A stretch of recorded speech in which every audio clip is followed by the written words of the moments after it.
Welcome to Fitness Noise, sponsored by VitalSteps. Fitness Noise talks about and examines various trends of exercise, why it works, and of course, why it doesn't. Michelle, a gerontologist by trade, and I, Drew Saul, will be kicking it lightheartedly every Tuesday about fitness. Today we're talking a little bit about how exercise can reduce anxiety. We've talked about antidepressants before and exercise, and we wanted to kind of spend a little bit more time in the area of anxiety because a lot of folks today are pent up about the job, more money, life, family, future, the economy, the politics. All that weaves an interesting day when you wake in the mornings as to what gets you going. And looking at some of the studies, they're saying that regular exercise works just as well as medications, and it helps to reduce the symptoms of anxiety and depression. However, we've also have folks saying that exercise is the cure-all and end-all. And we're just going to touch on it to figure out how significant is exercise in reducing just your everyday anxiety. Michelle, what are your thoughts on that? Well, I think our everyday anxiety, which we try to make it sound really casual, but like you talked about, there's a lot of stuff going on in everybody's life. And so the anxiety can feel overwhelming. People feel like they're suffocating, and rates of anxiety and depression are escalating like hardly ever before. And with that comes a lot of prescriptions being written as well. So it's a very apt topic. For general anxiety, meaning you feel kind of tight, or you're worried, or you're tense, exercise is fantastic. Again, because if you're like most people, you spend most of your time seated. You're at a computer, so our posture is off. We can't breathe properly. Everything is kind of constricted and closed. So just a basic exercise program, or even just getting outside and walking, can do absolute wonders. It takes your brain out of whatever you've been focusing on. It clears your head a little bit. It gets the heart pumping, gets your muscles contracting. It just has a way of enlivening all of your senses. And sometimes that's what we need, because I think some of the patterns with anxiety is if the more you focus on, it grows, or whatever you focus on grows. And that's the case for good or for bad, I think, in life. So where you can ease the stress of anxiety, it's a good thing. And I think exercise certainly plays a good role in that. Okay, so I hear you saying about exercising the body and mind. Now, are you saying that with exercise comes something within your body that's, for lack of a better term, a natural painkiller that can be helpful to us? Well, sure. Our bodies are wonderful at producing a lot of things. I mean, we haven't talked about it. You've heard maybe about a runner's high. That's your endorphins. There's all sorts of hormones that are constantly being secreted in our body, both when we're feeling pleasure and when we're feeling pain. So obviously, most of us would like to reduce the pain and increase the pleasure.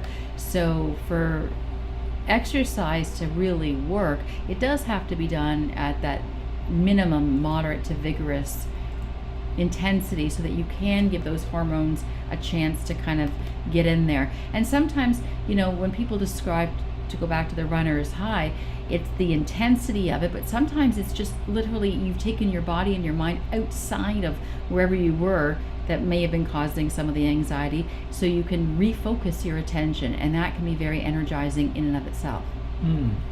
So with good exercise, you're saying that can extend into sleeping better. It can, even if you utilize vehicles like meditation, acupuncture, massage, even breathing exercises I've been hearing of late can be helpful in producing those endorphins that you're talking about.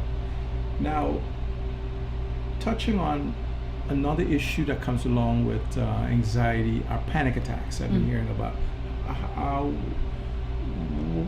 What is the relationship between the panic disorder and the anxiety? Well, in a very general way, I mean, there is actually a term, generalized anxiety disorder, and there is, I think, to go back a little bit, we being us in North American society tend to we like to label things, and sometimes we label things incorrectly. For example, depression. Depression in and of itself is a psychiatric illness. It is something very serious. But yet you'll hear people in general conversation saying, "Oh, I'm just really depressed today. It's raining." Like you attribute it to different things. So the same thing applies. I don't even want to go into specifics in terms of panic attacks, because that's something obviously really, really serious. But bringing it up is a good thing, because if you do suffer from panic attacks, what is that? Well, that is your body, your mind, your spirit, your whole self basically cannot cope with whatever's going on in your life right now, and so your systems start to shut down, or they go into overdrive, and things are just that you don't have an equilibrium anymore. So if you are prone to panic attacks, again, as always, I would go see your doctor and suggest, he or she may be able to suggest what you can do. Exercise will most definitely play a role in moving forward in terms of having a sustainable, healthy lifestyle plan, just to keep hopefully things from building up, because not everything is physical, but any emotional, any other thing that's going on in your body will eventually manifest itself physically. So a physical release does seem to make sense and is very valuable. So leaning into the exercise realm where we exist, you hear a lot about yoga poses, salutations, how great it works for you, and you get into the yoga class, and your body it's so stiff you can't even bend to the specifics of what the instructor is helping you with, and that creates even more stress. Yes, and that's funny, and I'm sorry for you and anyone else that feels that, because it again, it's a catch-22. We hear all about the great thing about move your body and you'll get stronger and you'll be able to sleep better and less stress.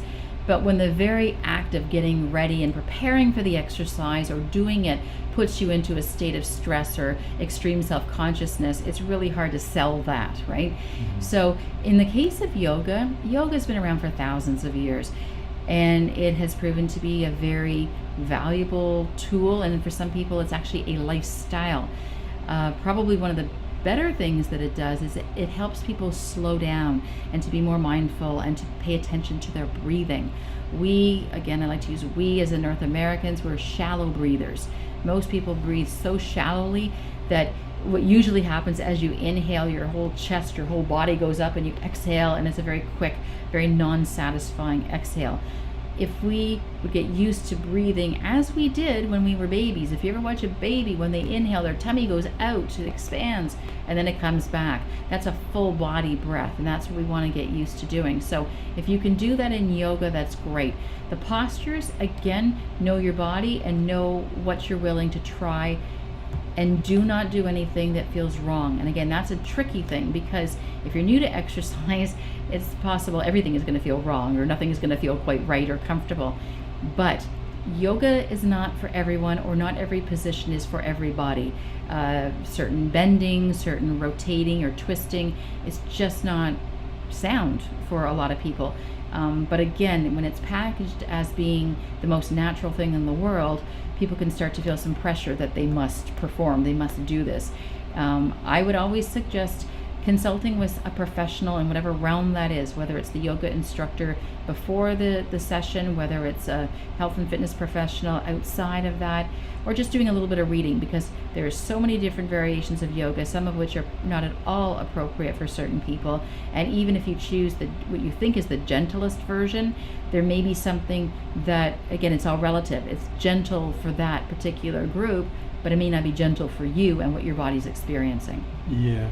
And on the other end of that spectrum, when we're talking about reducing anxiety, I see an awful lot of people walking out there. They're walking the dog, they're walking their babies, they're walking themselves.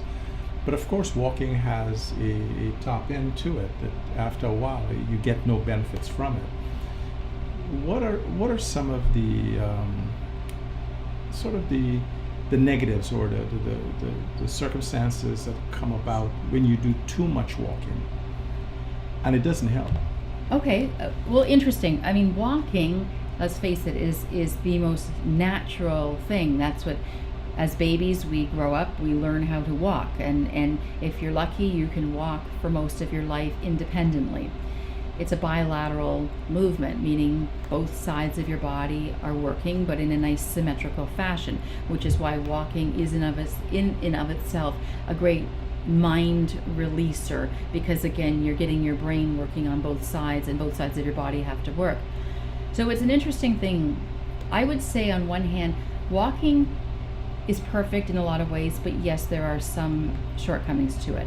From a health perspective, just to move your body, perfect. A basic, decent pair of shoes just to be relatively supportive is all you need to be comfortable.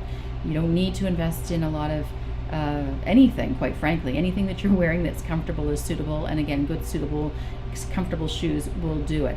If you're looking to maybe lose weight or to improve your cardiovascular fitness, walking has also been shown to be as effective or more effective than running. But again, it's how it's done. You have to have a good gait. And a gait, for example, is how you walk, meaning how your heel touches the ground from how your foot rolls and how you press out and off the sidewalk, if, for example, you're walking on the ground. Those are types of things that we can examine. That, like anything else, if you don't walk around generally for more than just what you have to do, and you embark on a fitness program and you use walking thinking, well, I can't handle running, so I'll be safe walking, here are the pitfalls. If you're not used to walking a lot, you will suffer some consequences, and that they can be prevented. But things like what are colloquially called shin splints, the front of your lower leg, for most people will start to hurt. Some people might have foot issues, where in an extreme case it could develop into a case of plantar fasciitis. The cause of this is generally just overload. It's too much too soon. Our bodies are meant to walk for hours, for days, quite frankly, but obviously no one's going to walk for days. We obviously need rest, we need hydration and all that kind of stuff. So just like with weight training, consider it progressive overload. If you're just walking around the block after dinner to help enhance digestion and to help enhance your weight loss, perfect. And you will find that you'll feel better. But of course, like everything else, if you start to find yourself hurting, that's where you have to ask the question, why? And then consult with someone who can help you find out why. So exercising, reducing anxiety is a lot more involved than just jumping onto the pavement and start walking and or running.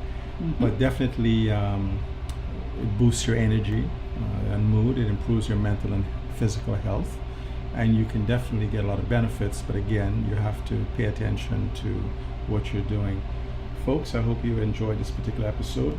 Please visit us on VitalSteps.com, and of course Facebook, #VitalSteps.